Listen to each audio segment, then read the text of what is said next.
Aloha Nui Patriots, it's Shari Raye with the verse of the day, July 14th. And when they wanted wine, the mother of Jesus said unto him, They have no wine.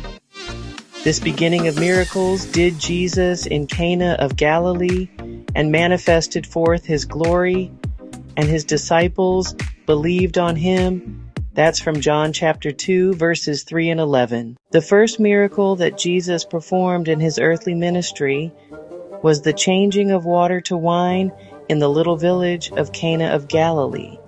Why did the Holy Spirit want this? The changing of the water to wine to be his very first miracle. From the description, his family evidently was poor. If they had not been poor, they would not have run out of wine. Incidentally, this was not an intoxicating beverage, but rather grape juice. The Greek word used here for wine is oinos, which means either fermented or unfermented wine. This was the unfermented variety. The Holy Spirit desired this to be the first miracle of Christ in order that all may know and understand that Jesus can change things. He can change sorrow to happiness, sickness to health, sin to salvation, death to life. That is his business, to change things, and above all to change men, which he alone can do. 450 years had now elapsed since the last public miracle of the Old Testament. It was that of Daniel, chapter 6. As an aside, many point to this incident in support of the doctrine of the value of the intercession of the Virgin, for Mary went to Christ and told him of the depletion of the wine. But the answer of Christ given to her, "What have I to do with you?" destroys that hypothesis.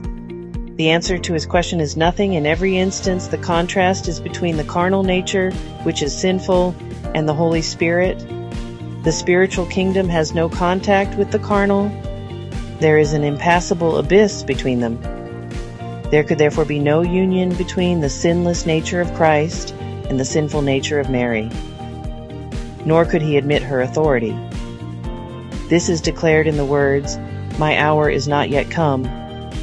That is, the moment for me to act will be revealed by my Father. And his voice is the only one to which I hearken. Mary, to her credit, recognized her error, stepped at once aside from between these needy people and the Almighty Giver of every good and perfect gift, telling the servants to turn from her to him.